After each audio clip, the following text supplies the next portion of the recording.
Hello guys, welcome to my channel. अगर आप channel पे नए हो तो मैं आपको बता दूं कि नए नए एनिमे की एक्सप्लेनेशन वीडियो आपको यहां पर मिल जाएगी। तो अगर आप चैनल पे नए हो तो जल्दी से जल्दी सब्सक्राइब करो।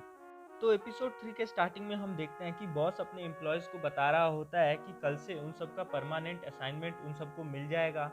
हिमारू ये सुनकर घबरा जाता है कि कहीं उसका अपार्टमेंट फियोत्सुकी के अपार्टमेंट से अलग ना हो जाए, फिर वो दोनों एक दूसरे से मिल नहीं पाएंगे। फिर आगे हम देखते हैं कि हिमारू अपने घर में बस यही सोच रहा होता है, कहीं उसको फियोत्सुकी से अलग ना कर दिया जाए, और खाली वो फियोत्सुकी के बारे में सोच रहा होता है। फिर वो यामुरो के दिए गए हेयर से विश मांगता है कि काश वो उसी के अपार्टमेंट में रहे और वो दोनों साथ में काम करते रहें। फिर आगे हम देखते हैं कि फियोत्सुकी भी अपने कैट को देखकर यही सोच रही होती है कि फिर से हमारा अपार्टमेंट अलग होगा, कहीं हम दोनों अलग ना हो जाएं। इस बार मैं बहुत ही अच्छे अच्छे आदमी सबसे मिली हूँ। फिर आगे हम देखते हैं हिमारू घर में बैठकर यही सब सोच रहा होता है। फिर उसके फ़ोन पर एक मेल आता है। फिर वो मेल चेक करता है तो उसमें डिपार्टमेंट्स के मेंबर्स का नाम रहता है। फिर वो देखता है कि उसमें साजिना और तोमोरी का नाम रहता है। फिर वो देखता है कि थर्ड नंबर पे उसका नाम है। फिर वो मन ही मन विश मांगता है कि प्लीज़ प्लीज़ उसी का नाम हो। फिर वो चौथा नाम देखता है तो उसमें फियोत्सुकी भी रहती है। ये देखकर वो पागलों की तरह शोर करने लगता है और बहुत ही ज़्यादा खुश हो जाता है। वहीं फियोत्सुकी को भी मेल आता है और वो भी ये देखकर बहुत ही ज़्यादा खुश हो जाती है। फिर हम आगे देखते हैं, अगले दिन हिमारू अपने सीट पे बैठा रहता है और सोच रहा होता है कि ना ही हम दोनों को सेम डिपार्टमेंट मिला, बल्कि हम दोनों को पास वाली सीट भी मिली। फिर तभी वहाँ पे फियोत्सुकी आती है और सबको गुड मॉर्निंग बोलती है, और वहाँ पर हिमारू को बोलती है कि फिर से हम दोनों नेबर्स हैं, मुझे तुम्हारे साथ काम करके खुशी मिलेगी। वहीं हिमारू शर्माने लगता है और बोलता है तुमसे अच्छा नेबर मुझे मिल भी नहीं सकती, और वहाँ पे पूरा स्नोफॉल होने लगता है। वहीं फिर फियोत्सुकी बोलती है कि कितना अच्छा है कि हम चारों को सेम डिपार्टमेंट मिला। वही कोमोरी उसे देखकर बोलती है मुझे तुम्हारे साथ काम करने में बहुत ही खुशी मिलेगी।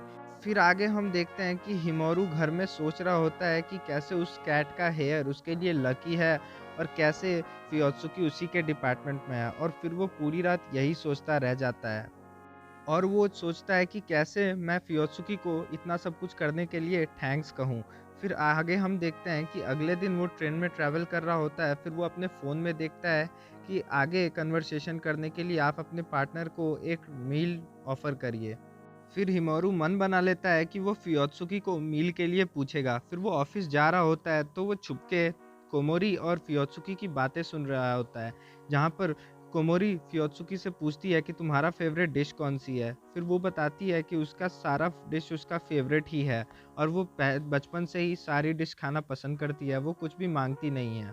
फिर वो हिमोरू ये सब सुनकर सोचने लगता है कि फियोत्सुकी कितनी क्यूट है और कितनी भोली-भाली है। फिर आगे हम देखते हैं हिमोरू अपने घर में टॉप 50 टोक्यो रेस्टोरेंट के बारे में पता कर रहा होता है, और वो कोई एक रेस्टोरेंट सिलेक्ट कर लेता है। फिर अगले दिन वो जब अपने ऑफ़िस जाता है, फिर हिमारू सोचने लगता है कि आज वो उससे पूछ कर ही रहेगा डेट के बारे में। फिर वो ये सुनकर शर्माने लगता है और अपने आप को पूरी तरीके से फ्रीज कर लेता है। फिर पीछे से फियोत्सुकी आती है और उसे उस कंडीशन में देखती है। फिर वो उसे बताता है कि उसके पैर से आइज़ निकलने लगता है जब भी वो कुछ सोचने लगता है। फिर फियोत्सुकी के सामने वो अपना आइज़ ब्रेक करके बाहर निकलता है। फिर फियोत्सुकी बोलती है कि मैं तुम्हें मसाज देने का ट्राई करती हूँ, शायद उससे तुम्हें बेटर फ़ील हो। फिर हम देखते हैं कि हिमोरू को उस मसाज से पैर में और ज़्यादा तकलीफ़ ही होती है। फिर वो उसे बोलता है कि मुझे और ज़्यादा दर्द ही हो रही है, मुझे नहीं पता था कि तुम इतनी स्ट्रॉन्ग हो। फिर फियोत्सुकी मसाज कंप्लीट करने के बाद उससे पूछती है क्या अभी भी तुम्हें वैसा फ़ील हो रहा है? फिर वो बोलता है कि मेरा पैर एकदम से ठीक हो गया। फिर आगे वो फियोत्सुकी को बोलता है कि आज वो एक काम करने वाला है जिसके कारण वो बहुत ही ज़्यादा फ्रस्ट्रेट है, और इसीलिए वो जम जाता है। फिर फियोत्सुकी उससे पूछती है तुम जो भी काम करने जा रहे हो तुम ज़रूर उसमें कामयाब होगे। फिर हिमारू फियोत्सुकी के पूछ लेता है कि तुमने मेरे लिए इतना कुछ किया है, क्या तुम मेरे साथ कहीं खाना खाने आज रात डिनर पे चल सकती हो? फिर फियोत्सुकी उसे हाँ कर देती है। फिर वो बोलता है कि तो आज रात हम लोग काम खत्म करके मिलते हैं। फिर वहाँ से हिमारू जाने लगता है। फिर हिमारू एक कॉल करता है और बोलता है कि हमें 2 सीटें बुक करानी थी। फिर वो सोचता है कि 2 सीटें, ये सुनने में डेट की तरह लग रहा है। आगे हम देखते हैं कि फियोत्सुकी पूरा सज-धज रही होती है। फिर वो दोनों वहाँ से निकल पड़ते हैं रेस्टोरेंट के लिए। फिर वो दोनों रेस्टोरेंट पहुँचते हैं। फिर वो रेस्टोरेंट काफ़ी बड़ा रहता है और देखने में बहुत ही अच्छा लग रहा होता है। फिर आगे हम देखते हैं वो लोग खाना खा रहे होते हैं लेकिन एक दूसरे से कुछ बात ही नहीं कर पाते हैं और वहाँ पे सीन ऑकवर्ड बनने लगता है। फिर वो दोनों सोचते हैं कि वो दोनों एक दूसरे से कन्वर्सेशन स्टार्ट करेंगे मगर उन दोनों को नहीं पता रहता है कि स्टार्ट किस चीज़ से करना है। फिर फियोत्सुकी को एक कॉल आता है और वो कॉल पिक करके बाहर बात करने जाती है। तभी वहाँ पर एक बॉय आता है और हिमारू से कहता है, "आप दोनों डेट पे हैं क्या?" फिर वो शर्माते हुए उससे कहता है, "हाँ, हम लोग डेट पे हैं।" फिर फियोत्सुकी आते वक़्त ये सुन लेती है। फिर वो उससे पूछता है, "क्या तुमने मेरा बात सुन लिया?" फिर फियोत्सुकी बोलती है, "हाँ, मैंने सुन लिया।" फिर वहीं पर हिमारू नीचे गिर जाता है और ज जम जाता है। फिर अगले दिन हम देखते हैं कि साइजीना और हिमारू फुटवर्क कर रहे होते हैं। फिर साइजीना उसे बार-बार बुला रहा होता है मगर वो अपने ख़्यालों में डूबा रहता है। फिर आगे हम देखते हैं कि साइजीना और हिमारू फिर से फियोत्सुकी और कोमोरी को बात करते हुए सुन लेते हैं और पीछे से सुन रहे होते हैं। कोमोरी फिर से फियोत्सुकी से पूछती है कि तुम दोनों बहुत ही ज़्यादा क्लोज़ हो, क्या तुम लोगों को कुछ एक-दूसरे के बारे में कुछ स्पेशल नहीं लगता है? फिर फियोत्सुकी उसे बताती है कि हम लोग उतने भी क्लोज़ नहीं हैं, अभी तक मेरे पास उसका कोई कॉन्टैक्ट इन्फॉर्मेशन, उसका फ़ोन नंबर भी नहीं है और हम लोग साथ में बैठ के भी एक-दूसरे से अच्छा कन्वर्सेशन नहीं कर पाते हैं लेट तक। हाँ, मगर मैं उसके साथ स्नो की डॉल बनाने में बहुत ही ज़्यादा खुश रहती हूँ और उसके साथ टाइम स्पेंड करना मुझे बहुत ही अच्छा लगता है। और फिर ये सब बाहर में हिमारू सुन ही रहा होता है। फिर साइजिना उससे कहता है कि क्या तुमने अभी तक उसका नंबर नहीं माँगा?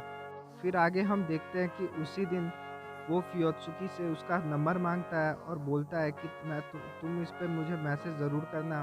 फिर फियोत्सुकी बोलती है, मैं ज़रूर करूँगी और मैं अपने साथ अपनी कैट की फ़ोटो भी तुम्हें भेजूँगी। फिर आगे हम देखते हैं फियोत्सुकी बस उसी के बारे में सोच रही होती है कि कैसे वो इतना जल्दी उससे कॉन्टैक्ट नंबर माँग लिया, फिर साथ में डिनर भी गया।